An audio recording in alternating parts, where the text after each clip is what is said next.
নারী নষ্ট হয় তিলে তিলে। নারী মাকে দেখে মা হওয়া শিখে, শাশুড়িকে দেখে শাশুড়ি হওয়া শিখে। কথাগুলো সবার জন্য নয়, এটা সমাজের বিশাল অংশ নারীদের জন্য। একটা মেয়ে অনেক স্বপ্ন নিয়ে শ্বশুর বাড়িতে পা রাখে। মেয়েটা নিজের মা বাবা ভাই বোন সকল আত্মীয় স্বজন ত্যাগ করে তার স্বামীর ঘরে আসে। শুরু থেকে কোনো মেয়ে শ্বশুর বাড়িতে এসে বেয়াদবি করে না। স্বামী সহ শ্বশুর বাড়ির সবার কাছে তার একটাই চাওয়া থাকে, সবাই যেন তাকে একটু আদরের গলায় কথা বলে,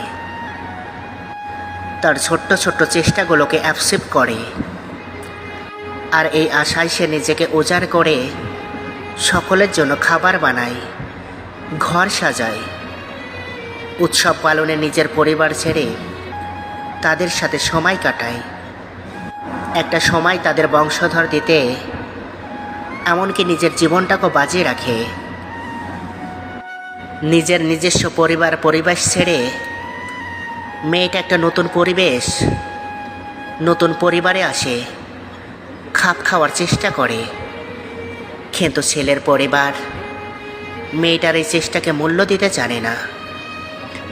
বেশিরভাগ পরিবার শুরু থেকে বাড়ির বউটাকে ডমিনেট করতে শুরু করে। কাজে কথায় চলাফেরায় উঠতে বসতে ভুল ধরতে শুরু করে দেয়।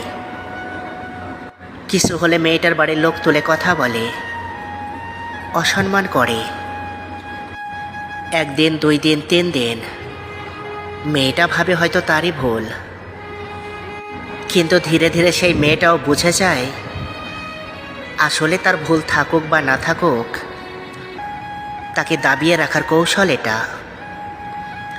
একটা সময় কৌশল মেয়েটাও শিখে যায়। সে তার সকল চেষ্টাকে শেষ করে দেয়, শুরু করে দেয় প্রতিবন্ধিতা নীরবে। আর কতই বা সহ্য করবে? শুরু করে প্রতি উত্তর। মেয়েটাও একটা সময় শ্বশুর বাড়িতে প্রতিবাদের কণ্ঠে কথা বলা শুরু করে। আর যেই দিন সে মেয়েটা তার সরল মন ছেড়ে কঠিন হয়ে যায়, সেই দিন ওই মানুষগুলোই তাকে বেয়াদবের আখ্যা দেয়। আর কিছু ক্ষেত্রে মাঝে মাঝে ভুক্তভোগী হয়।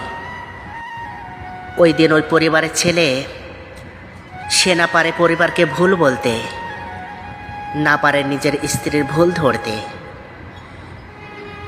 ফলাফল ছেলেটার বিবাহিত জীবন নষ্ট হয়। যাদের কঠোর আচরণে মেয়েটা এমন হয়ে উঠল, তারাই তখন বলে মেয়েটা আমাদের সাথে থাকতে চায় না, আমাদের সাথে খারাপ আচরণ করে।